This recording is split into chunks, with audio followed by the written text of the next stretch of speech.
Hello, beloved.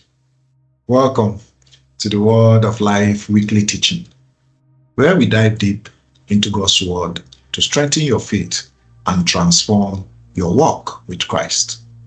Today, we uncover the power of gathering in His name with Matthew 18 and verse 20, a verse that reveals the supernatural presence of Jesus whenever believers come together in unity. Stay tuned because this teaching will change the way you see prayer, fellowship, and the power of agreement in the kingdom. Let's dive in as we look quickly into these powerful scriptures. And I titled it, Where Two or Three Gather. The King James Version states, and I read, For where two or three are gathered together in my name, there I am, or there am I in the midst of them. The New King James reads, For where two or three are gathered together in my name, I'm there in the midst of them. As usual, looking at scripture versions, graphical elaboration of the verse, visual representation, what it means for us today, and how to apply it, and some books to review and quotes, and we'll end in this session. The NIV reads, For where two or three gather in my name, there I am with them. Stresses the importance of collective worship. Collective worship, not individual worship, collective worship. The New Living Translation states, For where two or three gather together as my followers, I'm there among them. There is a connection between believers and Christ. When they gather, He's inevitably there. He has to be there. Very important. The Living Bible, for wherever two or three gather together in my name, I'll be there among them.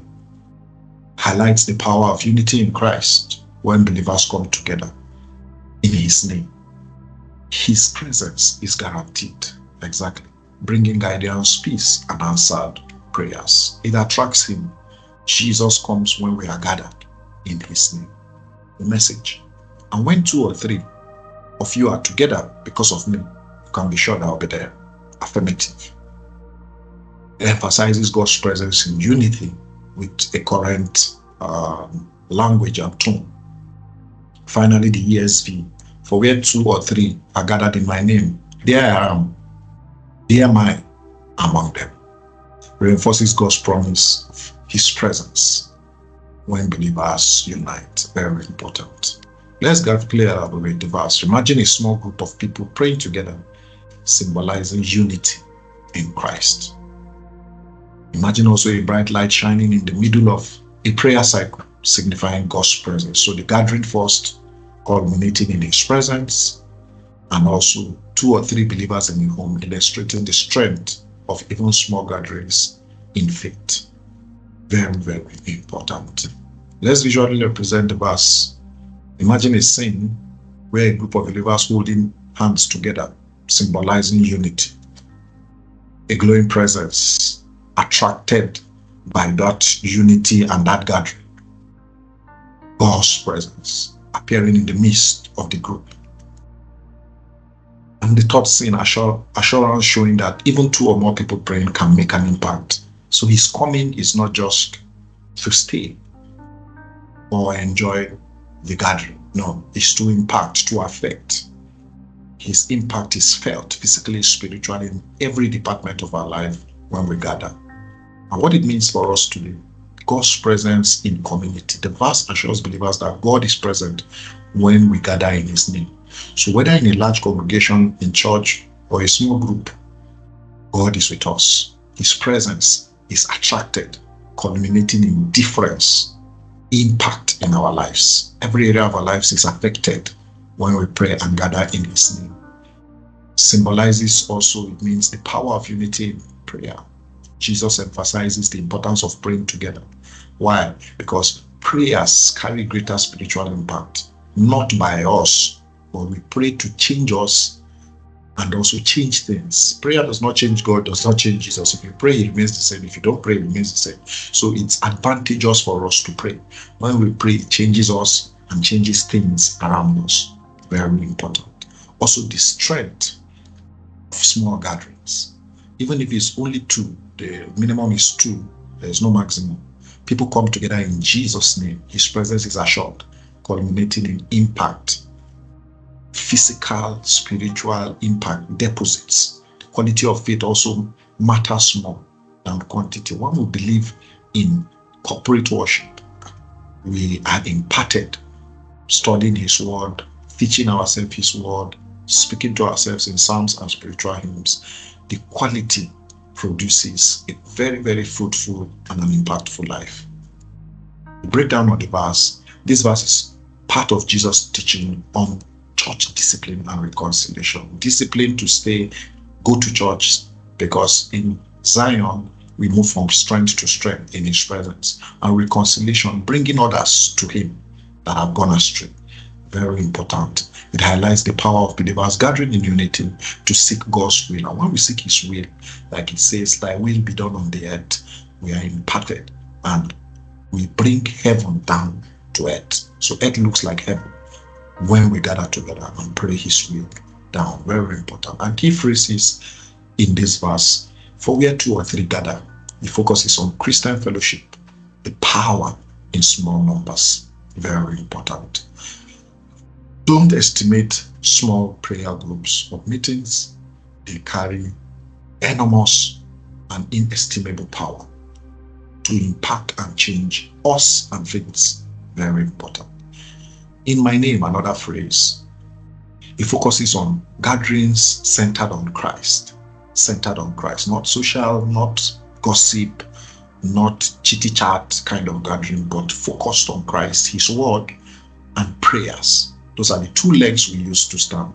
And once we are focused on this, Jesus, who is the focus in every meeting, comes and indwells in our prayers and our worship. Not just social interaction, but he dwells in the presence of those that call upon him.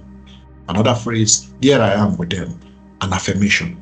God's presence is a covenant, not more than a promise, when believers unite in Jesus' name. Expect God's presence in worship, prayer, and fellowship anytime. Based on this verse, we gather in his name. The core themes of Matthew 18:20 is the power of agreement in prayers. Where 2 agree, united prayer has divine support, culminating in answers, speedy answers from heaven. God's presence in fellowship also indicates that no gathering is too small for God to show up. So the minimum is 2, maximum none. Once we are there in his name, in Jesus' name, he shows up automatically. Christian community and support also. The church is not just a building. It's not a physical building. It's a building where people gather. It's gathered for people to come together in faith to attract his presence. Very important. How do we apply this in our personal life? Let's prioritize prayer with family, friends, knowing that he automatically shows up when we do that. Get a prayer group, get a prayer partner, not gossip partner, not chitty-chatty partner.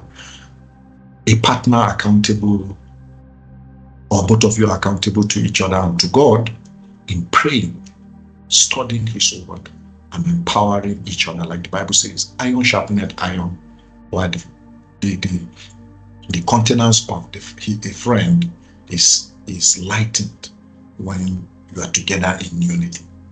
Very important. In relationships, let's encourage others to pray together. Go to church instead of facing struggles. Church is enormously where you get it started. I'm a church boy. I'm a glorified church boy. Who I am today is made by church. Encourage others to go to church. I encourage you by this video, go to church. Church is where you get life. You are strengthened in your faith through shared prayer, through his word. So don't despise church. Church is what makes people, is what makes us. In our spiritual growth, let's be intentional about attending Bible study in church, prayer meetings, fellowships. And also remember that even personal one-on-one prayer with a friend that you have the same drive and purpose carries power.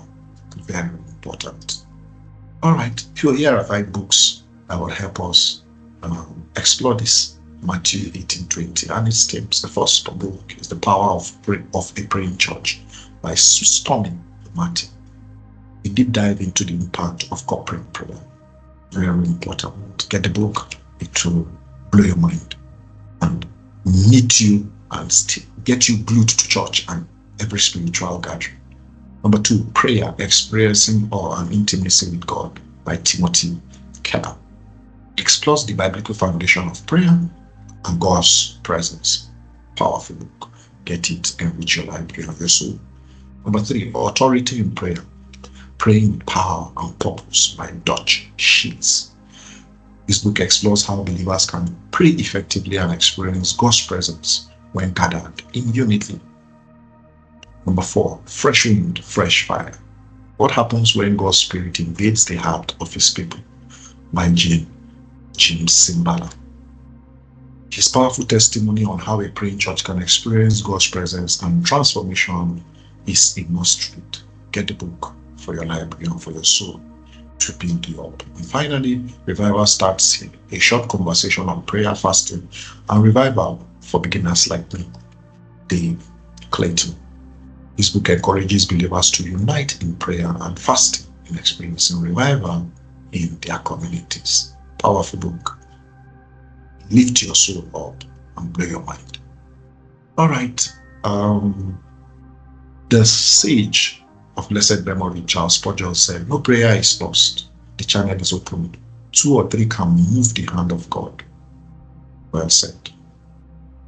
The sage of blessed memory, D.L. Moody, also said, "When Christians come together in prayer, expect a mighty move of God." Exactly. Another sage of blessed memory, Billy Graham, said, "True revival begins when 2 or 3 humble themselves in prayer and seek the face of God." How true.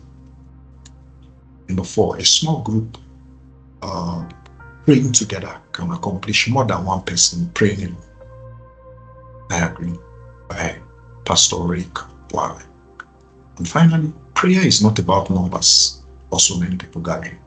It's about faith in agreement. 2 or 3. Exactly. By Bishop T.D. Jakes. So, beloved, how has this verse spoken to you today? How has this verse resonated with you in this chapter? Think deeply about it. Jesus is God. So when we gather in faith, Jesus is right there with us. His presence brings power, peace, and purpose.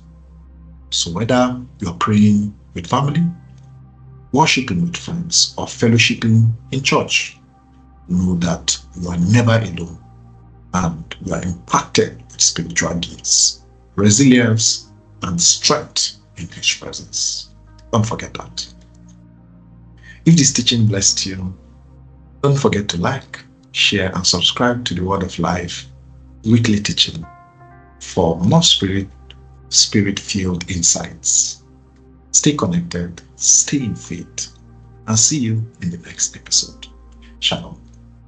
See you next week. And until then, bye for now.